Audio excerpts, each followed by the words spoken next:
Our big question tonight, can SAARC be an effective forum for tackling cross-border terrorism?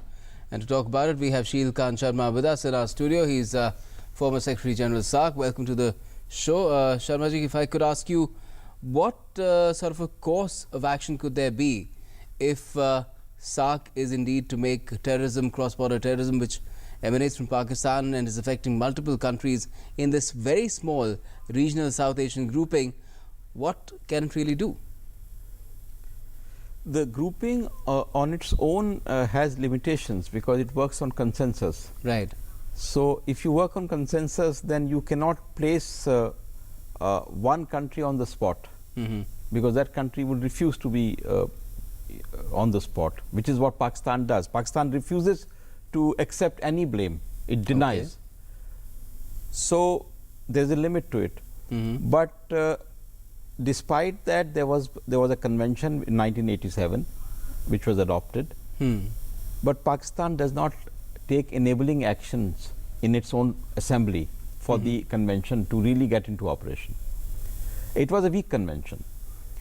Then there was a protocol to it in the 90s which prevented financing of terrorist acts. Pakistan has done nothing about the protocol. In the 2007-2008, there was Mutual Legal Assistance Treaty, again under SAARC, which would help in legal proceedings and extradition. Yes. But there again, Pakistan does not do any action. So, it's Pakistan's whole attitude about SAARC is extremely frustrating. They just, the SAARC trade agreement, they have done nothing much. The SAARC connectivity projects like transport and electricity grid, they stonewalled in the last summit. They have stonewalled it. So, they have no interest in SAARC, but they wanted to get the limelight to have a summit in Islamabad.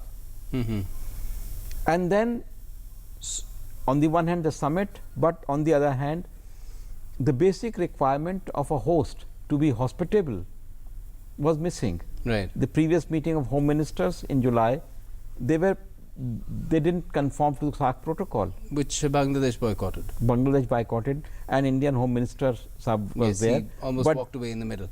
No, but they ran away from the lunch. The host was not prepared to be at the lunch, because they were being subordinated to these these terrorists, Salahuddin and Hafiz Saeed. If you host a SAARC summit and you let these guys run the roost, how can the summit take place? And then the last straw was the Uri attack. When the Uri attack took place and they went about it and kept denying it, I think it was foregone conclusion that the summit will not take place. So, Pakistan has now been in a way isolated within this regional grouping, but at the same time it is required that terrorism emanating from their soil be tackled, because it is affecting beyond India other countries as well. And how do the other members of SAARC then address this issue?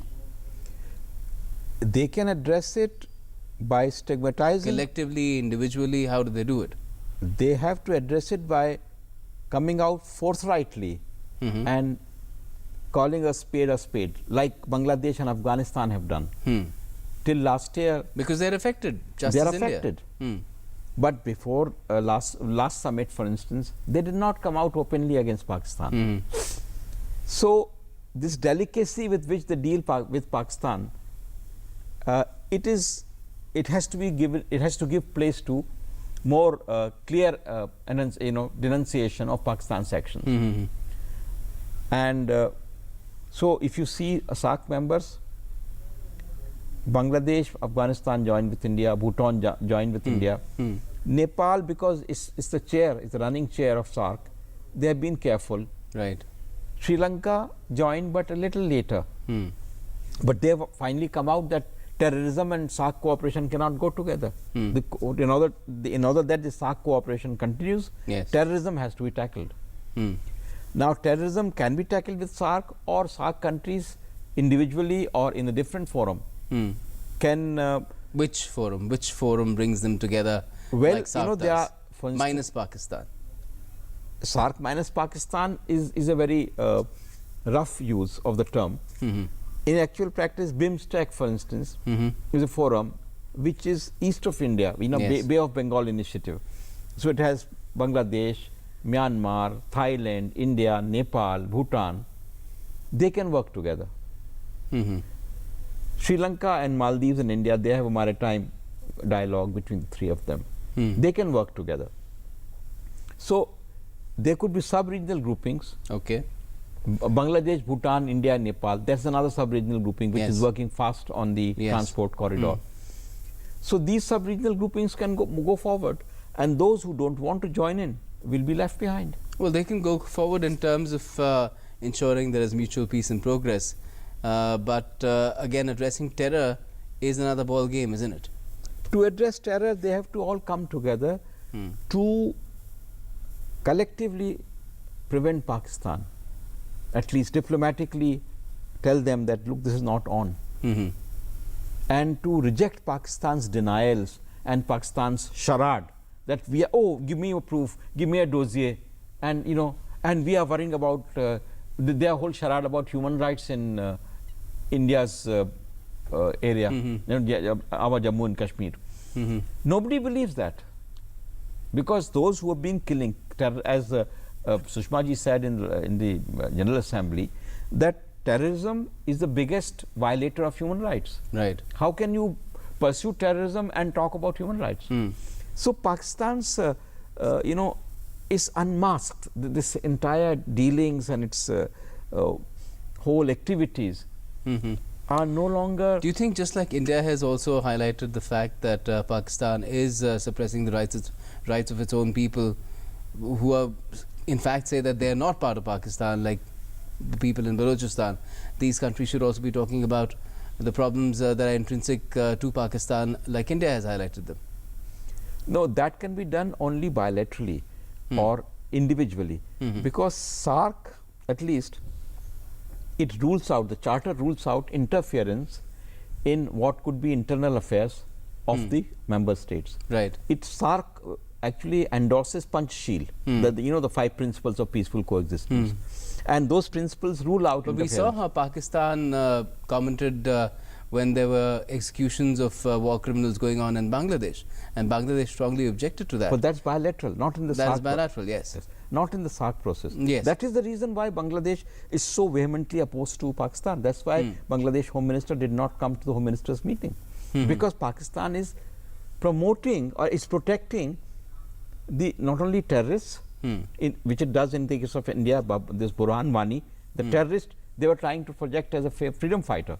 Same way in Bangladesh, these butchers of 71, Pakistan wants to come in favor of them. But do you feel that individually these SAARC member countries can take cues from what India has done so far to isolate Pakistan globally? It is for them to see, you know, India has made its own case, and the whole problem of Balochis will then gradually gain ground. It is happening in because Europe. Together as SAARC they can't do it. So no, SAARC either they do come that. up with another regional grouping which will take its own time, but do you think that is also a possibility? The regional grouping in South Asia should focus on economic cooperation and social cooperation, you know. They should rise above the problems which are festering for years and decades, and look at things which they can do together. That is the whole spirit of SAARC. But that's not happening because Pakistan has been frustrating. Is hard to ignore. It's hard to rise above from. Yes, that is true. That is true. But terror cannot be tackled except through forceful determination by all countries to reject those who support terrorists. And any complicity or any friendship with them, or any coming to support for the countries which are how do you take this rejection beyond words? I mean, as far as words are concerned, I don't think there's any dearth of words being used against Pakistan, but what do you do beyond that? Beyond that, like the support for India's actions. India has actually taken Those are again action. words. Huh? Those are again words. Yeah, but that's a support. That's a Yes. support by a country. Like today, like what the German ambassador says in Delhi today, that there are 2 things under international law. One, that terrorism is not permitted. Okay. And second, a country is permitted under international law for self-defense and to act against terrorism. So they have come out, and European Union have come out, that the action taken by India, the surgical strike, was right, was in good self-defense. So that kind of a support will then strengthen the phalanx, this whole phalanx against terrorism. But are you then saying that you don't expect either the SAARC countries or the world to go beyond expressing support for what India is doing to counter terrorism that is emanating from Pakistan? You don't expect any further movement that will force Pakistan's hand?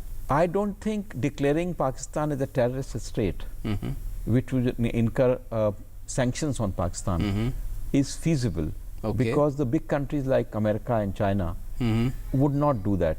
But there's a petition in the US that has had overwhelming numbers. The US law and the US processes have a long red tape, It is not easy.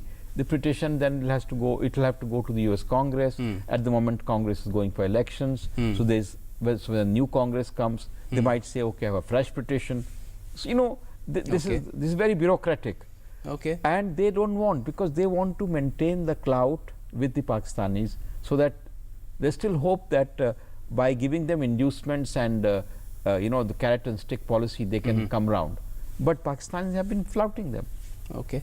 Well, we'll have to wait and see how the world really puts together its battle against terrorism that is emanating from this region of the world, particularly Pakistan, because there is a lot of support for India right now in terms of the action that it is taking to counter that terror emanating from Pakistan soil. We'll have to wait and see to what extent is the world, even the immediate surroundings of India, are willing to catch up. Thanks a lot for joining us this evening for a discussion